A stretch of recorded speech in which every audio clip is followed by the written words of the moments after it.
Hello.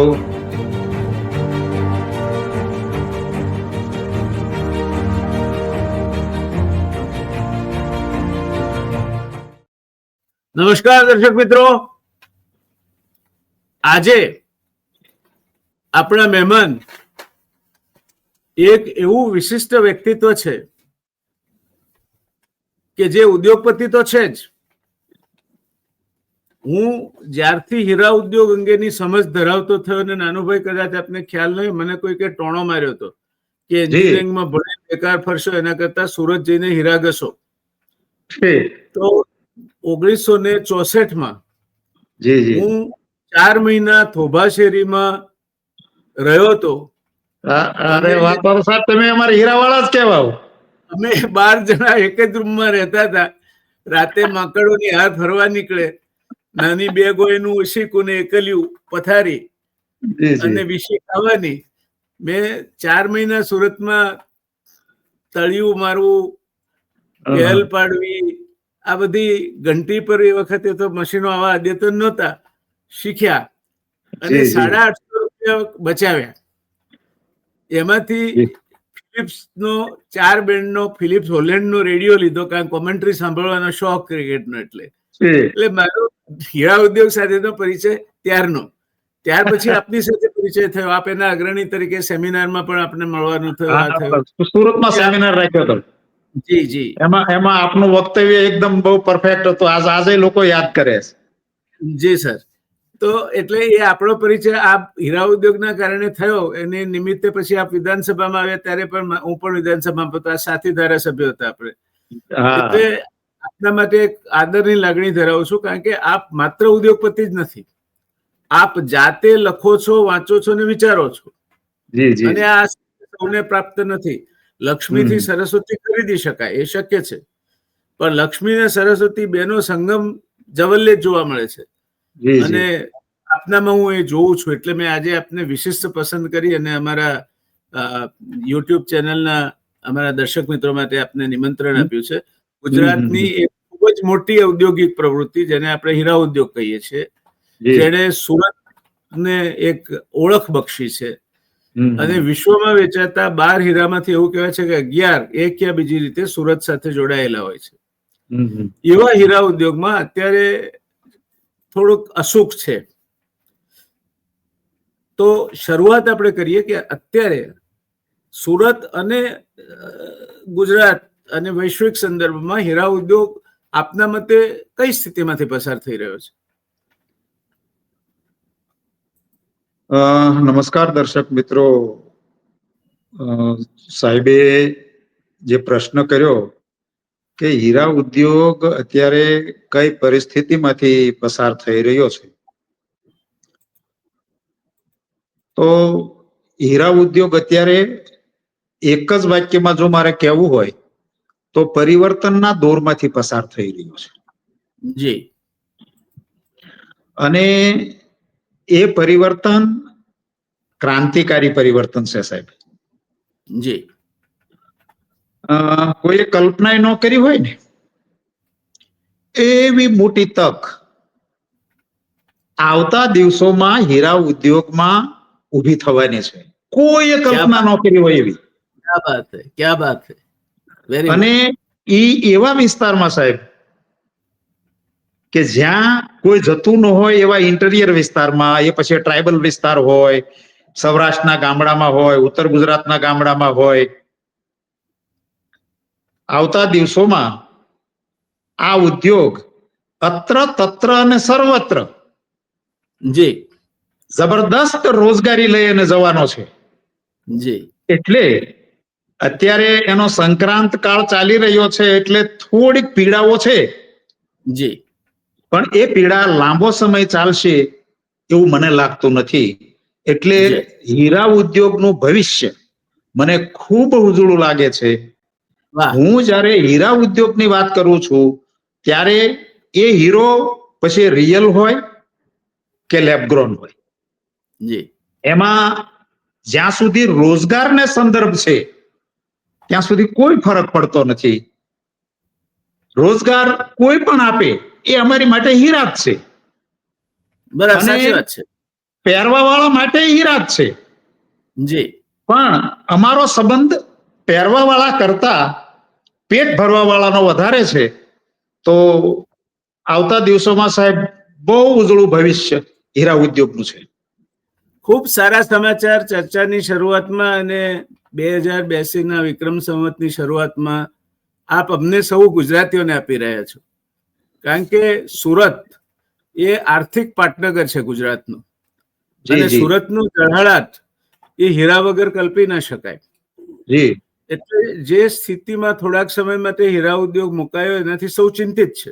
અને આપણે બહુ સાચી વાત કરી કે પેટ ભરવા વાળાઓની ચિંતા છે, અને એ ચિંતા સકારણ છે, કારણ કે કારીગરો એની સાથે જોડાયેલા છે અને દૂર દૂરના ગામડેથી આવીને સુરતમાં વસ્યા છે, અને એમના કારણે હીરા ઉદ્યોગ અહીંયા બરાબર એના પૂર્ણ કળાએ ખીલ્યો છે. તો આપે જે સમાચાર આપ્યા કે હવે આવનાર સમયમાં આ પરિવર્તનની પ્રક્રિયા છે એટલે થોડીક પીડાદાયક છે. કોઈ પણ પરિવર્તનની પ્રક્રિયા દર્શક મિત્રો પીડાદાયક હોય, અને એ પરિવર્તન પછીનો જે હવે સમય આવી રહ્યો છે એ આકાશની ક્ષિતિજે સૂર્યોદય થયાની આગાહી કરતો સમય નાનુભાઈ ના મતે છે. અને નાનુભાઈને હું જે રીતે ઓળખું છું અને એમના અભ્યાસની વૃત્તિ અને સૂઝને સમજુ છું, એ રીતે નાનુભાઈ એક ખૂબ વિચારશીલ વ્યક્તિત્વ છે અને ભવિષ્યની આરપાર જોઈ શકવાની ક્ષમતા ધરાવવા વાળા વ્યક્તિત્વ. એટલે એ જયારે કહે છે ત્યારે આપણે પૂછીએ એમને કે શું તકો ઊભી થવાની. નાનુભાઈ, આપે કહ્યું કે તકો ઊભી થશે, ને લેબગ્રોન ડાયમંડ હોય કે રિયલ ડાયમંડ, નેચરલ ડાયમંડ હોય, પણ ખૂબ મોટી તકો, ને ઉત્તર ગુજરાત ને સૌરાષ્ટ્રના ગામડા સુધી પહોંચી જાય, આદિવાસી વિસ્તારો સુધી પહોંચી જાય એવી તકો ઊભી થશે. તો શું એવી તકો ઊભી થવાની છે સાહેબ? આમ તો 1960 થી ગુજરાતમાં હીરા ઉદ્યોગનું વિકાસ થવાની શરૂઆત થઈ. જી. તો 1960 થી આજના દિવસ સુધી આપણી માટે એટલે ગુજરાત માટે હીરા ઉદ્યોગ એ માત્ર ને માત્ર રોજગારીનો વિષય રહ્યો છે. જી.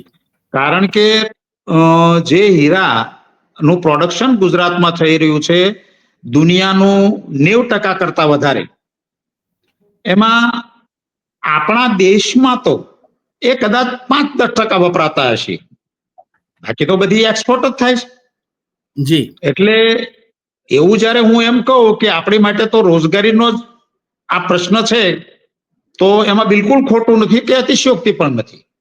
જી. હવે સાહેબ મુશ્કેલી એ હતી કે હીરા ઉદ્યોગના વ્યાપમાં એક મર્યાદા હતી. મર્યાદા એ હતી એની કિંમત. કારણ કે એની કિંમતની દ્રષ્ટિએ પહોંચ જે છે એ સમાજના એક ચોક્કસ ઉપલા વર્ગ પૂરતી જ સીમિત થઈ શકે એવું હતું. નીચેનો વર્ગ જેમ કે મધ્યમ વર્ગ છે એ રિયલ ડાયમંડ માં સુધી એની પહોંચ નહોતી. હવે જ્યારે લેબગ્રોન ડાયમંડ નો આવિષ્કાર થયો છે ટેકનોલોજીનો, ત્યારે રિયલ ડાયમંડ અને લેબગ્રોન ડાયમંડ ની કિંમતમાં ફર્શ અને અર્શ જેટલો તફાવત છે. ઓહ, ધેટ્સ ઓલ. 100 અને 5 જેટલો. હા, એટલે કે પેલો નગણ્ય છે અને આ અગણિત છે, અગણિત છે. હવે સાહેબ મારે પ્રશ્ન એ કરવો છે કોઈને પણ કે આ દુનિયામાં એવી કઈ વ્યક્તિ હશે કે જેને હીરા નહીં પહેરવા હોય, હીરાના દાગીના નહીં પહેરવા હોય? કઈ વ્યક્તિ હશે? હીરા બધાને પહેરવા છે, પરંતુ હીરાની કિંમત એ આપણી હીરા પહેરવાની પહોંચથી દૂર લઈ જતી હતી. હવે સામાન્યમાં સામાન્ય વ્યક્તિની પહોંચની નજીક હીરાની કિંમત જ્યારે આવી છે, ત્યારે સાહેબ કલ્પના કરીએ, કલ્પના કે એનો કેટલો મોટો વ્યાપ વધવાનો છે. સાચી વાત. અને એ પ્રત્યેક વ્યાપ જ્યારે આપણે વધારવાની વાત કરતા હોઈએ ત્યારે આપણી દ્રષ્ટિએ તો આપણે એને રોજગારની દ્રષ્ટિએ જ જોવાનું છે. કેટલી મોટી રોજગારી આપશે, સાહેબ અમારી એક મર્યાદા એ હતી કે હીરો અતિ કિંમતી હોવાના કારણે જે અનસ્કિલ્ડ માણસો હતા એમના હાથમાં અમે હીરો આપી નહોતા શકતા, કારણ કે પોઈન્ટ સેન્ટમાં જો એ નુકસાન કરે તો એનું નુકસાન ભરપાઈ ન થઈ શકે અને કોમ્પિટિશનમાં વેપારી ટકી ન શકે. જી. હવે જ્યારે હીરાની કિંમતનું ફેક્ટર ગૌણ બની ગયું છે, ગૌણમાં પણ ગૌણ બની ગયું છે, જી. અને ક્વોલિટી તો સેમ છે. એ તમે માઇન્સમાં તૈયાર થયેલો હીરો ની તમે ક્વોલિટી જુઓ કે લેબમાં તૈયાર થયેલા હીરાની ક્વોલિટી જુઓ તો કદાચ હું કોઈને અતિશયોક્તિ લાગતી હોય તો લાગે તો મને સત્ય કહેવામાં કોઈ પ્રોબ્લેમ નથી, પણ ક્વોલિટીની દ્રષ્ટિએ સાહેબ લેબમાં તૈયાર થયેલો હીરો વધારે ઊંચી ક્વોલિટીનો હોય છે. સત્ય એ સત્ય છે. કન્ડિશનમાં થાય છે. કોઈને ગમે ન ગમે જુદી વસ્તુ છે, જી. કોઈ સ્વીકારે ન સ્વીકારે જુદી વસ્તુ છે. જી. પણ આ એક સાયન્ટિફિક તથ્ય છે કે ક્વોલિટીમાં લેબમાં તૈયાર થયેલો હીરો વધારે ઊંચી કક્ષાનો આવે છે. અગર તો વધારે ઊંચી કક્ષાના આવે છે ત્યારે સાહેબ દેશના મધ્યમ વર્ગ, નીચલો મધ્યમ વર્ગ જે છે ત્યાં સુધીની પહોંચમાં રિયલ ડાયમંડ જેવો ડાયમંડ જ્યારે આવતો હોય ત્યારે એ ઇન્ડસ્ટ્રીનો વ્યાપ કેટલો મોટો થશે એની કલ્પના કરતા તે મારું મોઢું આમ મીઠું મીઠું થઈ જાય સાહેબ. હું જોઈ શકું છું એની રોમાંચક આનંદિતતા આપના ચહેરા પર જોઈ શકું છું. જી જી જી જી સાહેબ. આપ એ કલ્પના કરતા જે રોમાંચક બનો છો અને એની પાછળ વાસ્તવિકતા છે દર્શક વાસ્તવિકતા છે કે 145 કરોડની વસ્તી ધરાવતા દેશનું બજાર સૌથી મોટામાં મોટું દુનિયાનું મુક્ત બજાર છે. જી. એના 20% લોકો પાસે 80% સંપત્તિ છે. એ ગણીએ તો 30 કરોડ લોકો થયા, જે ઇંગ્લેન્ડના આખાના પોપ્યુલેશન કરતા 4 ગણું પોપ્યુલેશન થયું. બરાબર છે સાહેબ. એટલે આપણા દેશમાં ખરીદ શક્તિને જ્યાં સુધી લાગે વળગે છે ત્યાં સુધી જે બોટમ ઓફ ધ પિરામિડ ની વાત નાનુભાઈ કરી રહ્યા છે, જ્યાં હીરો પહોંચતો નહોતો, જે 110 કરોડનું બજાર હવે હીરા માટે ખુલ્લું મુકાશે, ખુલ્લું થઈ ગયું. બીજું નાનુભાઈએ કહ્યું કે વિશુદ્ધ હીરો છે. સાચી વાત છે, કારણ કે લેબોરેટરી કન્ડિશનમાં અશુદ્ધિઓ એમાં ન ભળે એ રીતે એને તૈયાર કરવા. મૂળ તો હીરાનો જો તમે મને ફોર્મ્યુલા પૂછો તો કાર્બન છે. જી જી. નેચરલ હોય કે લેબ ગ્રોન હોય, જી જી. અતિશય પ્રેશર નીચે કાર્બનને ક્રિસ્ટલાઇઝ કરવામાં આવે ત્યારે હીરો બને. હીરો બને છે. એટલે નાનુભાઈની વાતમાં ક્યાંય કોઈ વિસંગતતા નથી. 1+1 = 2 જેવી વાત છે અને એમણે બહુ સરળતાથી કહી દીધી છે. એ આપણી માટે આનંદની વાત એટલા માટે છે કે આ ઘટના બનશે એનું સૌથી વધારે બેનિફિશરી જો કોઈ હોય તો ગુજરાત હશે. જી જી. અને ગુજરાત દેશનો ભાગ છે એટલે ભારત હશે. તો જ્વેલરી છે, ડાયમંડ છે, જે નીચેના વર્ગ સુધી પહોંચે એ દિવસોની કલ્પના જે આદરણીય નાનુભાઈ કરી રહ્યા છે. હું થોડીક વધારે સ્પષ્ટતા કરું. હું જયારે એવો અત્યારે દાવો કરી રહ્યો છું કે લેબગ્રોન અને રિયલ એ બંનેમાં કોઈ ફરક નથી, ત્યારે હું એના થોડા આધાર આપને આપું. દાખલા તરીકે એની જે પ્રોપર્ટી બંધારણ હીરાનું, તો 6 પેરામીટરના આધાર ઉપર એની પ્રોપર્ટી બંધારણ હોય છે. એક હાર્ડનેસ, તો રિયલ અને લેબગ્રોન હાર્ડનેસમાં કોઈ ફરક નહીં. જી.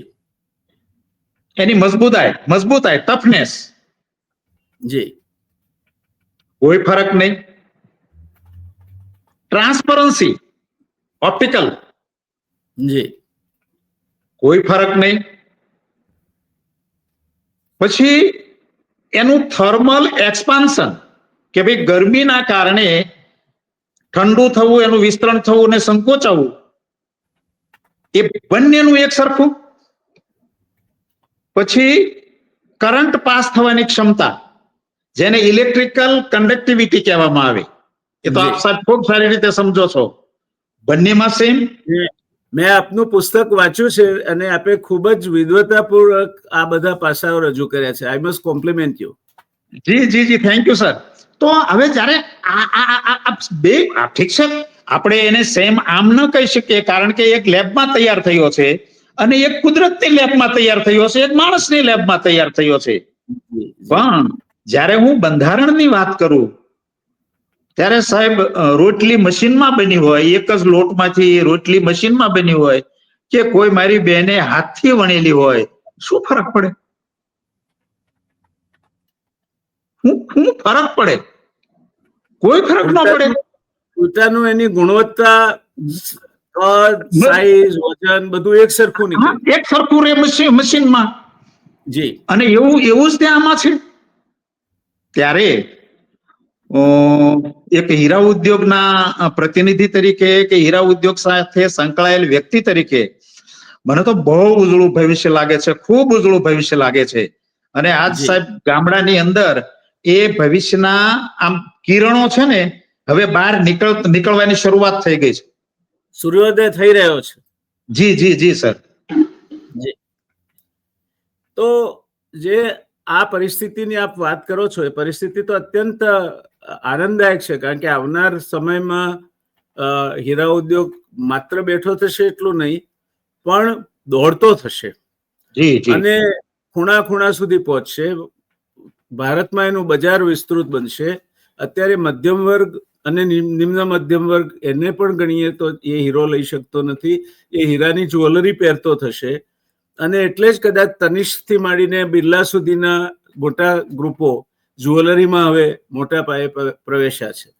ત્યારે આ હાલ જે પરિસ્થિતિ છે, હમણાં માધ્યમોમાં એવા સમાચાર હતા કે ભાવનગરમાં લગભગ 1500 જેટલા એકમો મુહૂર્ત કરીને પછી બંધ થયા, બેસતા વર્ષ કે પાંચમનું, તો હજુ ખુલ્યા નથી. એટલે લોકોના મન ઊંચા છે અને 1 મહિનાથી યુનિટ બંધ રહે એટલે સ્વાભાવિક છે કે જે મજૂર વર્ગ છે, આપણે હીરા ઘસુ કહીએ છીએ, એને રોજનું લાવે, રોજનું કમાઈને રોજનું ખાય, એના માટે મુશ્કેલ પરિસ્થિતિ હોય. જો કે મારે I must also compliment some of the, તમારા માલિકોને પણ અભિનંદન આપવા જોઈએ કે એમનો કારીગર ટકી રહે અને સાવ ભાગી ન પડે એવી વ્યવસ્થા પણ કેટલાક સારા માલિકોએ કરી છે અને એ સારી વસ્તુ છે. પણ આ જે એક આક્ષેપ એવો થાય છે કે રિયલ ડાયમંડનું સ્થાન કૃત્રિમ હીરાએ લેતા રોજગારીનું સ્તર ઘટ્યું છે. એટલે રોજગારી, જે રકમ મળતી હતી, હાથમાં આવતી હતી, એ રોજગારીની રકમ કારીગરના હાથમાં ઓછી આવે છે. એને જોબ તો મળશે, પણ હું એવું માનું છું, એક જ સેકન્ડમાં મારી વાત પૂરી કરું, તો જોબ અત્યારે વળતર ઓછું હશે કારણ કે એન્ટ્રી છે, પણ જેમ વોલ્યુમ વધશે એમ કદાચ એને વળતર કારીગર જે પહેલા કમાતો હતો એના કરતા વધારે સારું કમાતો હશે, એવું અત્યારે દેખાય છે. શું કહેવું છે આપને?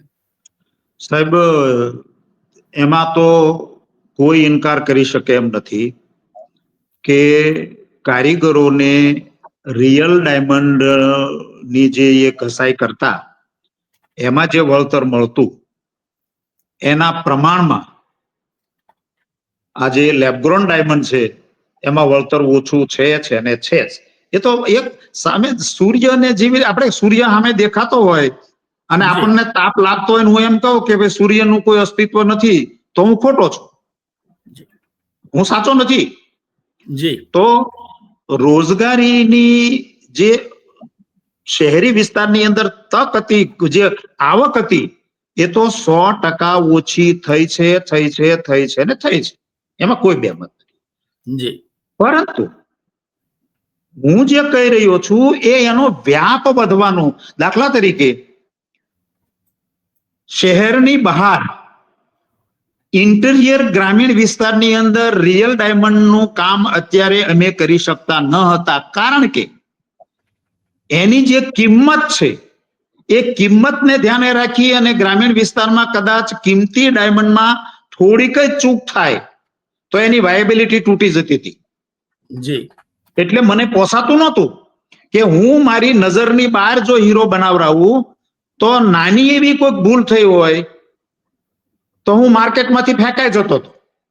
એટલે હું મારી ફેક્ટરીની બહાર બહુ દૂરના, એટલે મારી નજરની બહાર હું મેન્યુફેક્ચરિંગ નહોતો કરાવી શકતો, એટલે મારે રોજગાર આપવાની એક મર્યાદા હતી વિસ્તારની દ્રષ્ટિએ. એ સાહેબ હીરાની કિંમત તૂટતા એ મર્યાદા તૂટી ગઈ. હવે આજે હું કોઈ આદિવાસી વિસ્તારમાં આપું, કદાચ મને 1% વજન ઓછું આવે ને, અને કઈ ખર્ચમાં નાનો મોટો ક્વોલિટીમાં ફરક હોય, મને કોઈ ફરક નથી પડતો, કારણ કે કિંમતમાં હવામાન ફરક નથી. એટલે હું જયારે ટપટપની વાત કરતો અને એનું મહત્વ આપતો હોઉં, તો મારે ટપટપ કરતા મમ્મમનું મહત્વ વધારે હોય છે. તો મમ્મમ જે છે, મમ્મમ જે એક વ્યક્તિ પાસે પહોંચતું હતું, એ આજે 100 વ્યક્તિ પાસે પહોંચશે મમ્મમ. અને એ એવા વિસ્તારમાં પહોંચશે કે જ્યાં આજે રોજગારીની બહુ મોટી જરૂરિયાત છે. જી. ઉદાહરણ તરીકે ટ્રાઇબલ વિસ્તાર. આજે સાહેબ ટ્રાઇબલ વિસ્તારમાં કારખાના કરવાના પ્લાનિંગ લોકો વિચારવા માંડ્યા છે. ગ્રામીણ વિસ્તારમાં કારખાના કરવાના વિચારવા માંડ્યા છે વધારે. જે હું 80 ના દાયકાની અંદર સૌરાષ્ટ્રમાં ગામડે ગામડે જે કારખાનાઓ હતા, એ હીરાની કિંમત વધી એના કારણે જે કેન્દ્રિત થઈ ગયા સુરતમાં અને મોટા શહેરોમાં, એ હવે પાછા વિકેન્દ્રિત થવાની શરૂઆત થઈ. તો સાહેબ આવતા દિવસોમાં આખા ગુજરાતમાં સાહેબ, મને અત્યારે યુપી મધ્યપ્રદેશના લોકો પણ આનો સ્ટડી કરવા માટે આવ્યા છે કે, અને અહીંના જે વેપારીઓ છે એ જ્યાં રોજગારી, જ્યાં મોટા પાયા પર રોજગાર મળે છે ત્યાં, કારણ કે પેલા હેરફેર માટે જોખમ હતું, એટલા બધા કિંમતી હીરા ત્યાં રાખવા કેવી રીતે, એના હેરફેર કેવી રીતે કરવી, હવે એ ચિંતા જ ન રહી.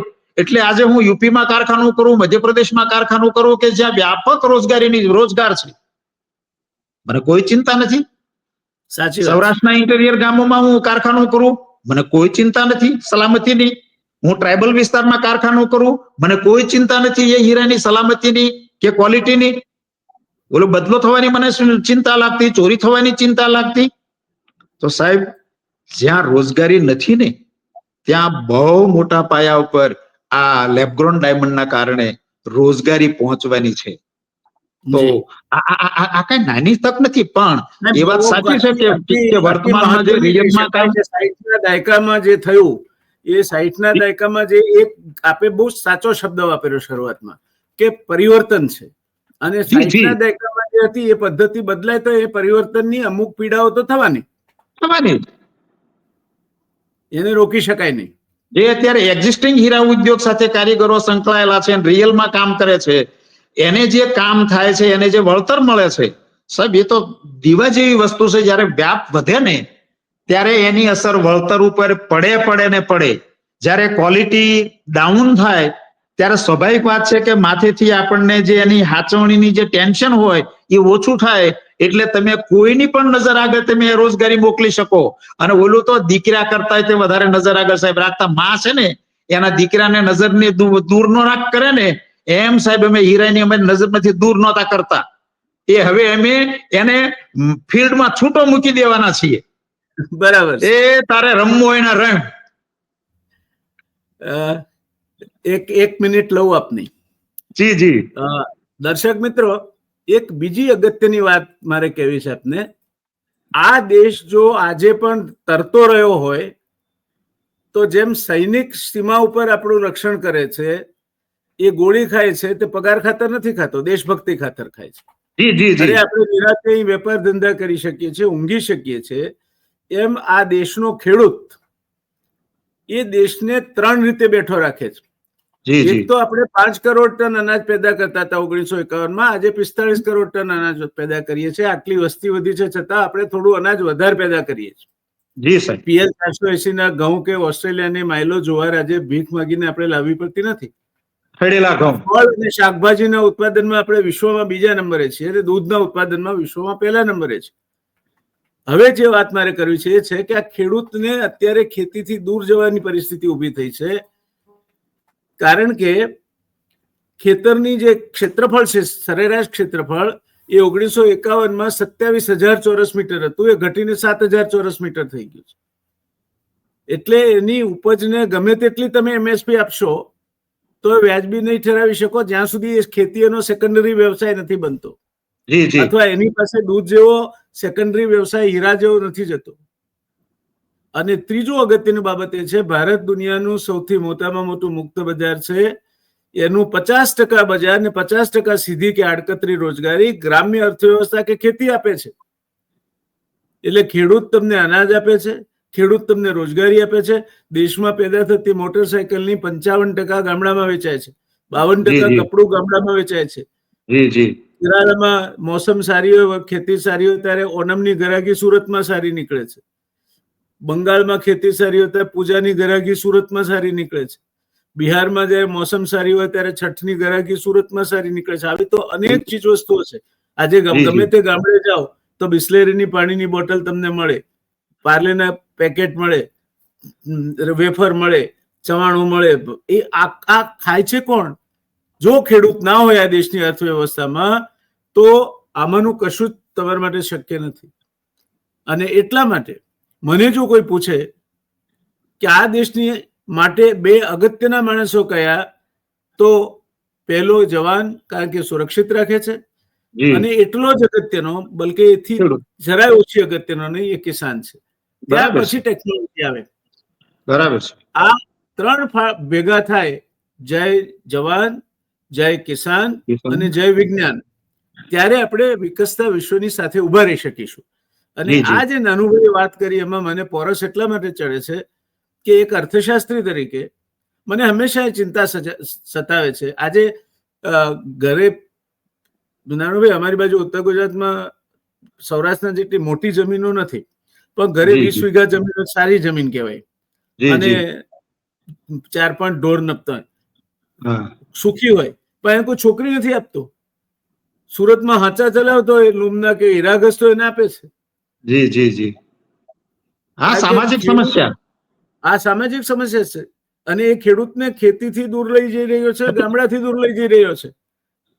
આ જો હીરાનું આપે જે કહ્યું, આપ જે આપના દ્રષ્ટિથી જોઈ રહ્યા છો આવનાર આવતીકાલ, એ મને દેશના નાગરિક તરીકે એટલા માટે ગમે છે કે આ પરિવર્તન જે ડિઝાસ્ટર થવાનું છે, જે મોટો ધરતીકંપ આવવાનો છે, ખેડૂત ખેતીથી દૂર જાય, ખેડૂત શહેરો તરફ દોટ મૂકે, ગામડામાં આજે ઘરડા મા બાપ એકલા હોય તો ઘણા ગામડામાં તો રસોડા કોમન થઈ ગયા છે. તો આ પરિસ્થિતિમાંથી તમારો હીરા ઉદ્યોગ બહાર લાવશે. જી જી જી સાહેબ, અત્યારે ગામડામાં જે 1980 ના દાયકાની મેં વાત કરી ને, ત્યારે ગામડા હીરા ઉદ્યોગથી ધમધમતા હતા. વિકેન્દ્રીકરણ, જે અત્યારે કેન્દ્રીકરણ થયું છે, એનું વિકેન્દ્રીકરણ થઈ ગયું હતું, અને ગામડા એટલા કારીગરો ગામડામાં હતા. એ દિવસો હવે પાછા આવશે. તો ગામડામાં સ્થાનિક રોજગારી મળે એનાથી સાહેબ બીજી એક મહત્વની વાત ન હોઈ શકે.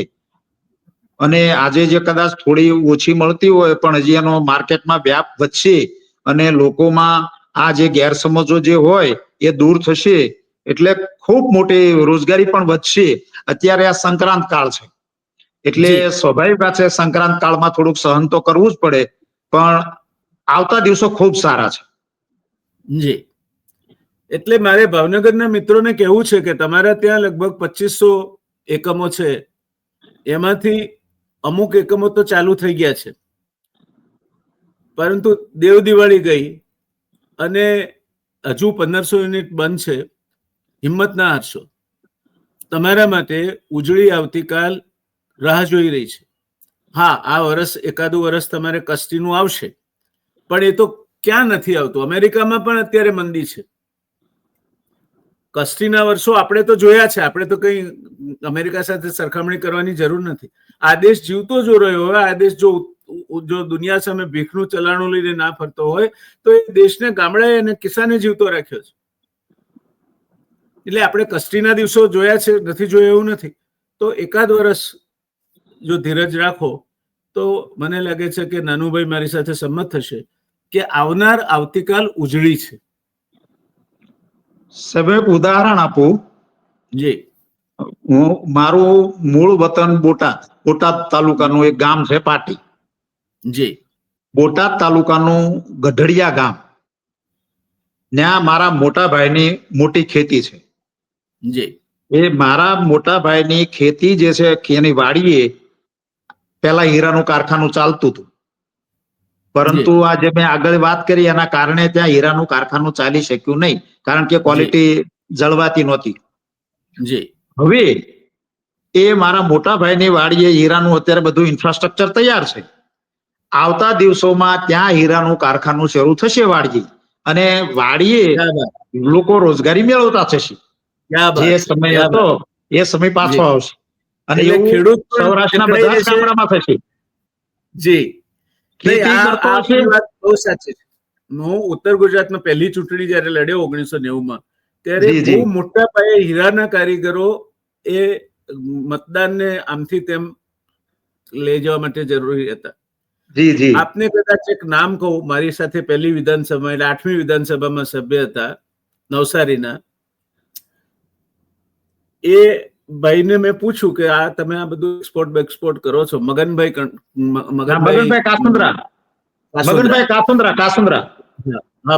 કાસુંદ્રા, નવસારીમાં એમનું કારખાનું હતું. નવસારીના કારખાના. અને તો મને કે હીરા ઉદ્યોગમાં 3 જ શબ્દો આવડવા જોઈએ દુનિયામાં વેપાર કરવા માટે: યસ, નો અને હાઉ મચ.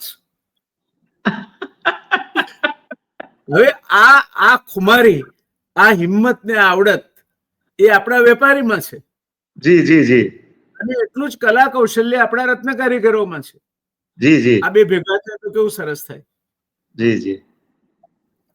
એટલે આપની વાત સાથે સંમત થવાનું મન એટલા માટે થાય છે કે આ બધું થશે, અને એની સાથે એક નવો ઉદ્યોગ પણ ગુજરાતમાં અને રાજસ્થાન, મધ્યપ્રદેશમાં વધારે વિકસશે. એ જ્વેલરી, ઘરેણાનો ઉદ્યોગ, એ વધારાનો ઉદ્યોગ બનશે. અને મધ્યમ વર્ગની બહેનો કે નિમ્ન મધ્યમ વર્ગની બહેનો પણ એકાદ બે હીરાના દાગીના પહેરી શકશે. એ હીરો ઉતરતી કક્ષાનો નહીં હોય, એન્જિનિયર તરીકે કહી શકો છો.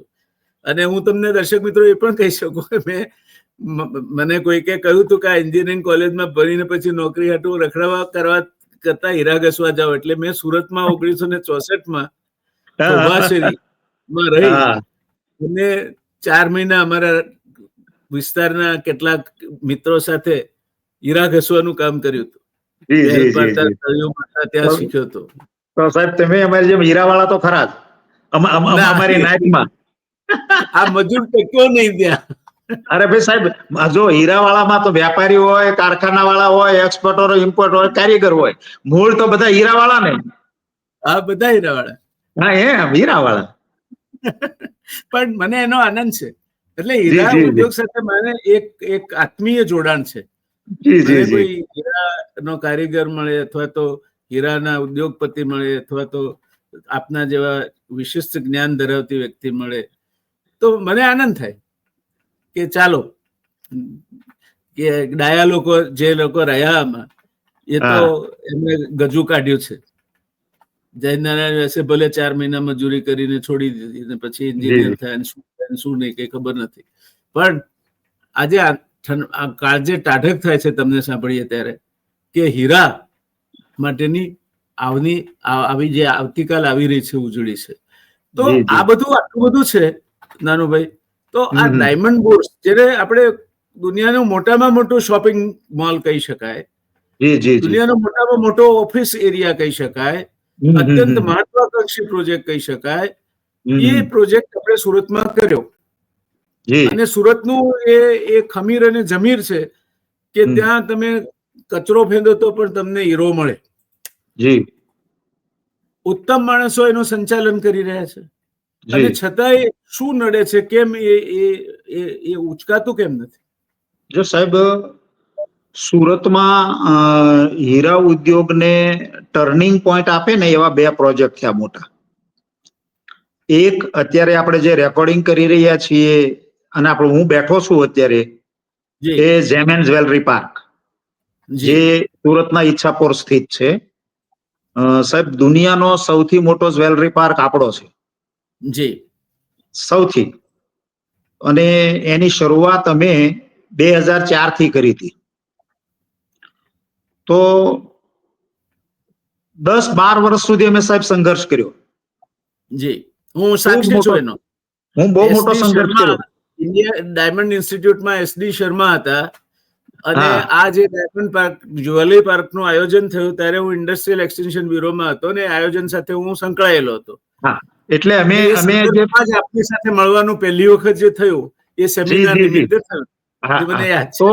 તો અત્યારે સાહેબ હું ગૌરવ સાથે એમ કહું કે અમારો જ્વેલરી પાર્ક છે ને, આપણે જે અત્યારે બેઠા રેકોર્ડિંગ કરી રહ્યા છીએ, જી ભારતનો ધ બેસ્ટ ઇન્ડસ્ટ્રીયલ પાર્ક છે આપણો.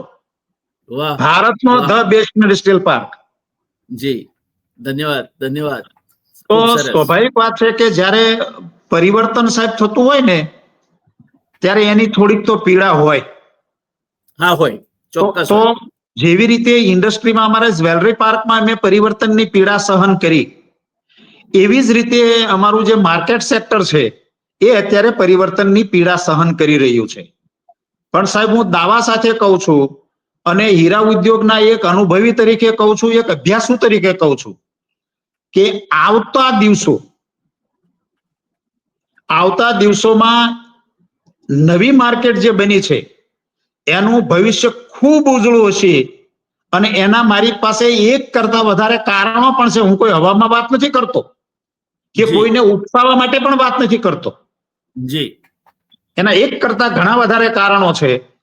તો અત્યારે નો ડાઉટ અમે માર્કેટને જે પરિવર્તન કરવામાં સુરત સિટીની અંદર જે અત્યારે સ્કેટર્ડ એરિયામાં વેરવિખેર વ્યવસ્થામાં હીરાનું માર્કેટ છે એને જે કેન્દ્રિત કરવાના મારા બધા મિત્રોના જે પ્રયત્નો છે, તો સ્વાભાવિક વાત છે કે અત્યારે અમે જરૂર સંઘર્ષ કરી રહ્યા છીએ, પણ આવતા દિવસો સાહેબ ખૂબ સારા છે.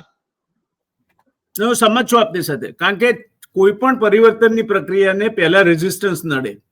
જી જી આપણે આપણી ઓફિસમાં ટેબલ પણ બદલીએ ને એ દિવસે જો ઠોકર વાગે તો આપણે એમ થાય કે આ ટેબલ બદલ્યું એના માટે થયો.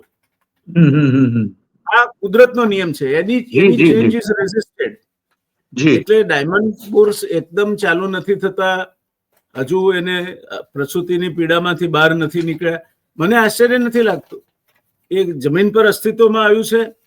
જે લોકો એનું સંચાલન સાથે જોડાયેલા છે એ ચોક્કસ સફળ થશે, એમાં મને કોઈ 1% પણ આશંકા નથી. સાહેબ એક મિનિટ હું અનુભવ આપો. દાખલા તરીકે મુંબઈમાં પહેલા માર્કેટ સિટી વિસ્તારમાં હતું, બોમ્બેમાં જી ઝવેરી બજારમાં.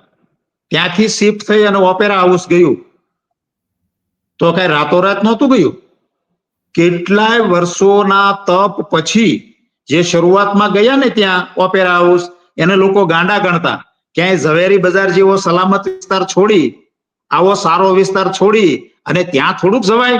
બહુ ટીકાઓ સહન કરી છે શરૂઆતમાં ગયા એને.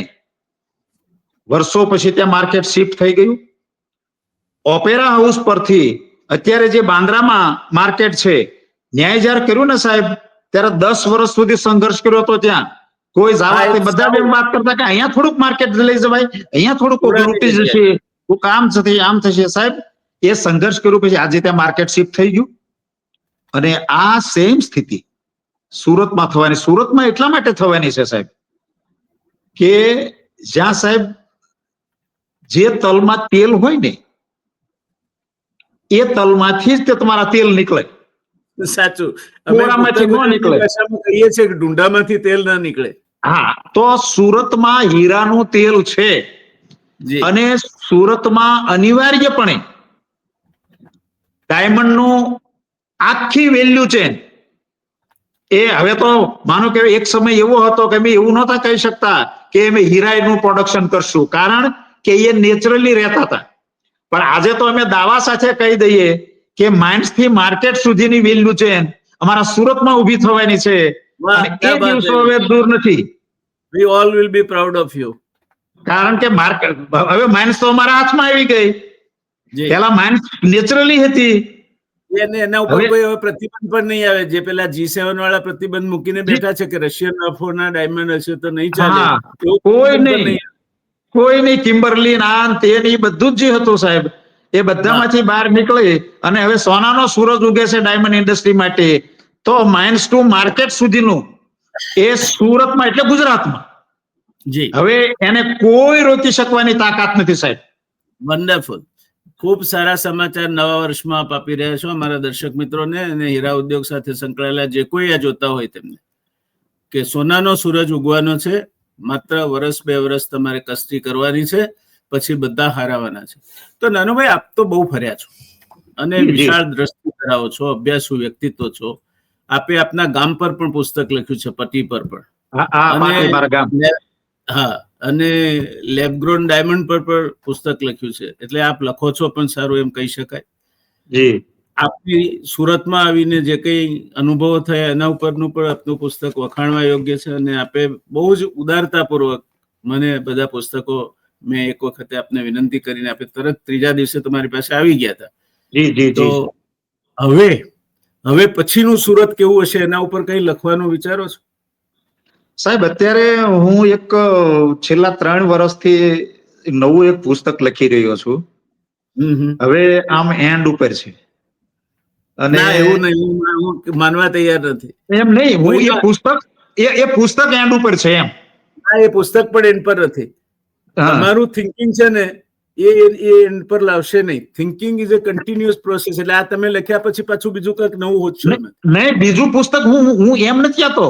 જે વિષયનું પુસ્તક લખી રહ્યો છું એ પતવા આવ્યું છે. અને સાહેબ, વિષય છે થોડોક કોઈને ન ગમે, કોઈને વિવાદ લાગે એવું બનશે, પરંતુ મારી દ્રષ્ટિએ ખૂબ વાસ્તવિક વિષય છે કે જે સંપ્રદાયો છે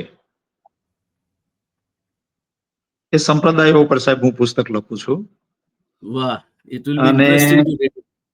હા, અને એનું ટાઇટલ છે કે સંપ્રદાયોની જે આમ તો અવાસ્તવિકતા જે છે એના સંદર્ભે અહીંયા ફાઇનલ ટાઇટલ નથી કર્યું, પણ અત્યારે મોટું એવું વિચાર્યું છે કે આમ સંપ્રદાયોની માયાજાળ ટાઈપનું. અને સાહેબ એમાં એ ચીલો ચાતરીને ચાલનારું પુસ્તક છે એ બાબતમાં તો હું સ્પષ્ટ છું, કારણ કે સંપ્રદાયોએ એવું એમની કોબવેબ જેને કહે છે, કરોળિયું જાળું ગૂંથે એવા જાળાઓ એવા ઉભા કર્યા છે કે એમાં એકવાર ફસાયો એ બહાર નથી નીકળી શકતો. તો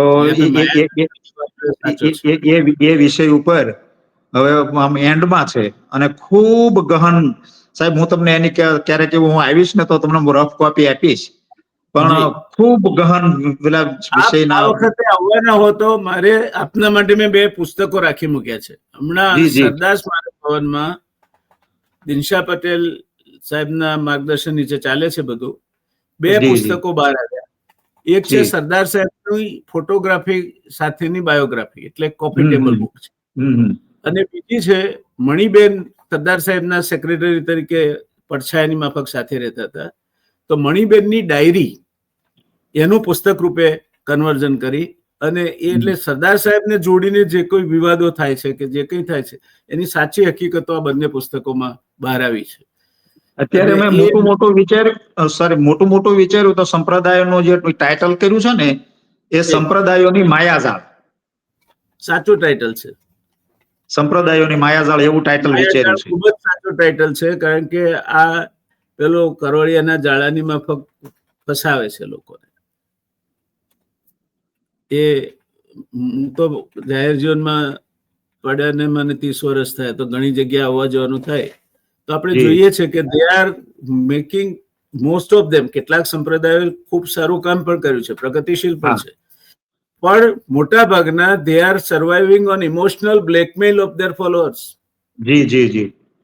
એટલે આપનું જે શીર્ષક છે એ યથાયોગ્ય છે. હવે છેલ્લો એક નાનકડો પ્રશ્ન છે, અને આપને જવાબ આપવો હોય તો આપી શકો છો, અને નહીં તો પાસ કહેવાની પણ છૂટ છે. સુરતના વિકાસમાં આજે અવરોધરૂપ કોઈ પરિબળ બન્યું હોય તો એ સુરતના એરપોર્ટની અનિયમિતતાઓ છે. દાખલા તરીકે એના રનવે નીચેથી ગટર લાઈન પસાર થાય છે, એની બાજુમાંથી ONGC ની ગેસ લાઈન પસાર થાય છે, એના આજુબાજુમાં ફ્લાઇટ એટલે ગ્લાઇડ પાથમાં આવતા 30 કરતા વધારે બિલ્ડિંગો છે જે વધારે હાઈટના છે. હવે હું આજે શરૂઆતની જે એરપોર્ટ ચાલુ કરવા માટેની સ્ટ્રગલ છે એનો હું સાક્ષી છું. ત્યાં સુધી પેલી શાહ એન્ડ કંપની પબ્લિસિટી કંપનીનું પ્લેન આપણે ચોપાટી બાજુ જઈએ તો એ પડ્યું અને એ એરપોર્ટ સામે મોઢું કરીને મૂક્યું. એટલે મેં એક વખતે તત્કાલીન મુખ્યમંત્રીને કહેલું કે આ રાહ જુએ છે ક્યારે અહીંથી ઉડવું એમ. એટલે પ્રયત્નો એમના છે એ દિશામાં. અને મુખ્યમંત્રી શ્રી પણ અત્યંત ચબરાક હતા. નામ દેવામાં વાંધો નથી. સ્વર્ગસ્થ ચિમનભાઈ પટેલને હું સાથે હતો તેની વાત છે. ત્યારે આજે એ સ્વપ્ન શક્ય બન્યું છે ને એના માટે સુરતની દરેક સંસ્થા, સંગઠન, સરકાર બધાને એનો યશ આપી શકાય.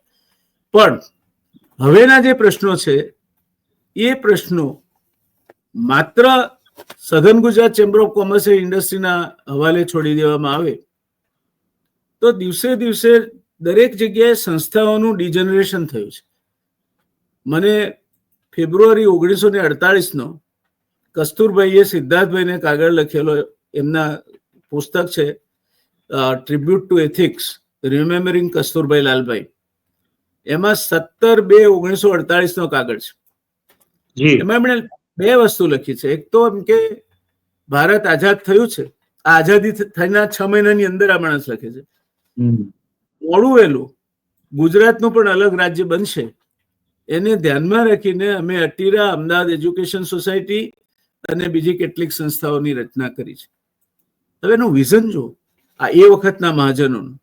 બીજો એક પત્ર છે એમાં લખે છે કે ઇથોપિયા અને આફ્રિકન દેશોમાંથી રૂ ખરીદવાનું છે. વડાપ્રધાન કાર્યાલયમાંથી આજે ફોન હતો કે મને એ ડેલિગેશનનું નેતૃત્વ કરવાનું ફાવશે કે કેમ. એટલે ગુજરાત ચેમ્બર ઓફ કોમર્સના ઇન્ડસ્ટ્રીના પ્રમુખ કસ્તુરભાઈ લાલભાઈ એનું કદ કેવું હતું કે કંડલા પોર્ટર્સના કિસ્સામાં કંડલાનું જે 4th લોએસ્ટ સ્ટેન્ડર્ડ હતું જર્મન કંપનીનું, એ કે આ જ યોગ્ય કંપની છે ને એને જ આપવું પડશે, છતાં કોઈ લાંચ રૂશ્વતના આક્ષેપ નથી થયા એના પર. અને આજે એ સાચા પુરવાર થયા છે. એ કહા ગયો લોક દરેક ક્ષેત્રમાંથી નેતૃત્વનો હ્રાસ થઈ રહ્યો છે. તો આ સુરત એરપોર્ટનું શું થશે હવે? સાહેબ, આપની ચિંતા જે છે એ સુરતની અમારી અત્યારે 80 લાખની જનતાની ચિંતા છે. મેં જે મારું પુસ્તક લખ્યું ને સુરતની આર્થિક ક્રાંતિનું રહસ્ય, એમાં સાહેબ એક પ્રકરણ એ છે કે સુરતના આર્થિક વિકાસના અવરોધક પરિબળો, અને એમાં આ એરપોર્ટનો ઉલ્લેખ કર્યો છે. આપે ઉલ્લેખ કર્યો છે. આનો ઉલ્લેખ કર્યો છે. જે સાહેબ વાસ્તવિકતા છે એ વાસ્તવિકતા છે જ, એમાં તો કોઈ ઇનકાર કરી શકે નહીં. એક તો સુરતનું જે રીતે કદ વધી રહ્યું છે, સુરતનું જે રીતે મહત્વ વધી રહ્યું છે, એ જોતા સુરતની એરપોર્ટની હાલની જે જગ્યા છે એ જગ્યા જ નાની છે. સાચી વાત છે. અને બીજા જે આપે 2-3 ટેકનિકલ પ્રશ્નો જે કીધા, પાઇપલાઇન ને આ બધું જ, એ પ્રશ્નો તો પાછા મોં ફાડીને ઉભા જ છે. અને એ પ્રશ્ન ન હોય તો જગ્યાની જે સીમિતતા છે એ તો છે જ. તો ખૂબ મોટું વિઝન જોઈએ હવે પછીના સુરતનો એરપોર્ટને વિચારવા માટે. એટલે જ્યારે હું સરકારમાં હતો ત્યારે અમે જે નવસારી જિલ્લાનું અમારા સુરતની સામે જ છે, નદીના સામે કાંઠે, તાપી નદી નહીં પણ પૂર્ણાક નદી એમ કઈક નામ છે, એની સામે કાંઠેની જે જગ્યા રહી ત્યાં અમે પ્લાનિંગ વિચારતા પૂર્ણા નદી, તો એની સામે કાંઠે અમે વિચારતા હતા. પણ એ જગ્યાએ અત્યારે ટેક્સટાઇલ પાર્કનું પ્લાનિંગ નું અત્યારે વિચારાય છે. એટલે ગમે ત્યારે એરપોર્ટ તો કરવું જ પડશે, એમાં તો કોઈ છૂટક્યો જ નથી. સુરતના વિકાસને ધ્યાનમાં રાખી જ્યારે આપણે આજે સુરતને ગુજરાતનું આર્થિક પાટનગર કહેતા હોઈએ ત્યારે એના સુરતના વ્યાપ, એની આર્થિક ક્ષમતા અને સુરતનું જે ભવિષ્ય આપણે જોઈ રહ્યા છીએ એ જોતા હાલના સુરતના એરપોર્ટની જગ્યા તો બહુ નાની કહેવાય સાહેબ, બહુ નાની. સાચી વાત, હું સમજ છું, આપની સાથે 100% સમજ છું. એ તો જે છે એ છે જ, એમાં કઈ હું કહું કોઈને ખોટું લાગે સાચું લાગે એ કોઈ સવાલ જ નથી ને. આપણે એક તટસ્થ ચર્ચા કરીએ છીએ with love to all and malice to none. એટલે આ સુરતના હિતચિંતક તરીકે મને કોણ જાણે કેમ ગુજરાતમાં જો કોઈ શહેર સૌથી વધારે ગમતું હોય તો વડોદરા ગમે છે, અને કોઈ શહેર સૌથી વધારે આકર્ષતું હોય તો એ સુરત આકર્ષે છે. જી જી બંને મારી સ્વપ્ન નગરીઓ રહી છે. જી જી એટલે સુરતના વિકાસમાં કંઈ પણ થતું હોય તો આઈ ઓલવેઝ ફીલ ઇન્વોલ્વ કે નહીં ચલો કુછ હો રહા હૈ. જી જી સર. અને સદનસીબે ઘણું બધું થયું છે. તમે જે સ્થિતિમાં હીરા ઘસ્યા છે ને જે દિવાલોએ માકડોની હાર ચાલતી હતી ને કેરોસીનનો ખડિયો રાખતા બાજુમાં માકડ પકડી પકડીને ખડિયામાં સાહેબ કેરોસીનની ધારાવાળી કરવી પડતી, ફરતી પછી રાતે હોવાનું હતું, પથારી કરી નાખવાની અને પથારી ફરતી ધારાવાળી કરવાની. બિલકુલ.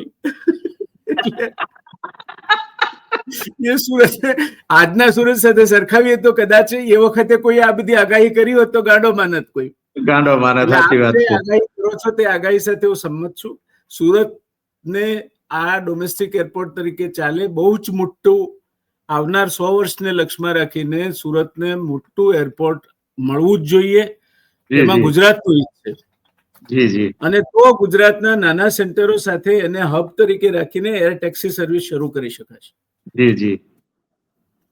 સુરત એટલા માટે પસંદ કરી શકાય કારણ કે મેન્ટેનન્સ માટે મોટા ભાગની ઇન્ટરનેશનલ કંપનીઓના હબ મુંબઈ છે. હા હા. એટલે એને મુંબઈથી સુરત એક્સટેન્ડ થવામાં તકલીફ નહીં પડે. એને મુંબઈથી ડીસા એક્સટેન્ડ કરવું નહીં થાય કે મુંબઈથી રાજકોટ નહીં થાય. એટલે સુરત એ બધી જ રીતે આઈડિયલ લોકેશન છે ફોર ગ્રોથ.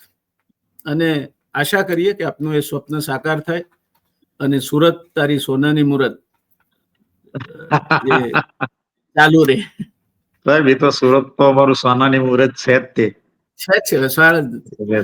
સુરત અનેક વખત પછડાયું છે, અનેક વખત. એટલે સાહેબ સુરતને જયારે સોનાની મુહૂર્ત કહેતા હોઈએ ને ત્યારે એને ભૌતિક દ્રષ્ટિકોણથી નહીં જોતા, એની અંદરનો જે માનવી અર્ક છે ને, જી, એ માણસ જ જુદી જાતનો છે, જુદી માટી નોખી માટીનો માણસ. બસ બસ બસ બસ. હા. અને બહારથી આવીને ત્યાં જે વસ્યા છે ને બીજા પરપ્રાંતિઓ એ પણ સુરતી થઈ ગયા છે. બાકી ભૌતિક સોનું તો કદાચ બીજે મળી રહે, સુરત કરતા વધારે મજબૂત મળી રહે, પણ સાહેબ અમારું જે ભાવ જે છે અમારો એ હા બીજી જગ્યાએ. આપને હીરા ઉદ્યોગને ખૂબ ખૂબ શુભકામનાઓ. વાત મારે સુરતનો પાવરલૂમ ઉદ્યોગ ની કરવી હતી, નીતિંગ ઉદ્યોગ ની કરવી હતી. સુરતનો પાવરલૂમ ઉદ્યોગ અત્યારે દર મિનિટે 42 કિલોમીટર કાપડ પેદા કરે છે. જી જી જી. પછી કરીશું કોઈ વખતે. જી જી. આજે આપણે જે પીરસ્યું છે તે મને લાગે છે કે અદ્ભુત, coming straight from your experience. મારા દર્શક મિત્રોને પણ મજા આવશે, મને તો ખૂબ મજા આવી છે. It is a feast of knowledge for me and reconnect with diamond industry. So thank you very much. ખૂબ ખૂબ આભાર આપનો. તમે તો અમારું કાયમ માર્ગદર્શન કરતા રહ્યો છો. તમારામાંથી અમે તમારા વિદ્યાર્થી કહેવાઈએ. તમારી પાસેથી અમે ખૂબ શીખ્યા છીએ કેવી રીતે ધારાસભામાં રજૂઆત કરવી. સંબંધ માન્ય છે. માણસ જે દાડે એમ સમજતો થાય કે કોઈનો ગુરુ બન્યો છે એટલે એનો પ્રગતિ ઓછી થાય. નહીં સાહેબ આમાં તમને કહો સાહેબ, ગુરુ બનવાનું નથી, ગુરુ હોય જ છે. આમાં બનવાનું કે બનાવે કોઈ બનતું નથી સાહેબ. જે હોય ને એ જ હોય. બાકી દૂધમાં જો. Thank you sir. Thank you. ખૂબ મજા આવી અને મળતા રહીશું. તબિયત જાળવજો. God bless you. Thank you sir. આવજો. તો દર્શક મિત્રો, આ હતા શ્રીમાન નાનુભાઈ વાનાણી. તમે જોયું હશે એમની પાસે કેટલો જ્ઞાનનો ભંડાર છે અને પાછા લખે છે પણ ખરા. તો એમણે આજે જે પીરસ્યું છે, હું માનું છું કે ગુજરાતની ભાવિ પેઢીને જરા નિરાશામાં હોય ને તો હાક મારીને બેઠી કરી દે એવું બળકટ વાત એમણે હીરા ઉદ્યોગ માટે આજે આપણી સામે મૂકી છે. તમારા વતી, મારી અંગત હેસિયતથી હું આદરણીય નાનુભાઈનો ખૂબ ખૂબ આભારી છું. અને જ્યાં સુધી આ પ્રકારના વ્યક્તિત્વો એ ઉદ્યોગ સાથે જોડાયેલા છે અને સુરતના હીરા ઉદ્યોગનું એ સદનસીબ રહ્યું છે કે સૌરાષ્ટ્રમાંથી આવીને હીરા ઉદ્યોગનું નેતૃત્વ કરનાર આવા ડઝન વ્યક્તિત્વો છે. દરેક પાસે જુદી જુદી આવડત છે. પાછી એવું નથી કે બધા એકને એક ક્ષેત્રમાં કોમ્પિટિશન કરે છે. આજે નાનુભાઈનો આપણે રસાસ્વાદ કર્યો, ખૂબ આનંદ થયો. નાનુભાઈ ફરી એકવાર આભાર. દર્શક મિત્રો આપનો પણ આભાર, ધન્યવાદ. Thank you. આજે થેન્ક યુ. રાત્રે 9 વાગે આ શો ઓન એર થશે ત્યારે તમે જોતા હશો એનું આ પૂર્ણાહુતિ છે. એટલે નાનુભાઈનો પણ મેં આભાર માની લીધો છે. શુભરાત્રી. આવજો. Thank you. Thank you. Thank you sir.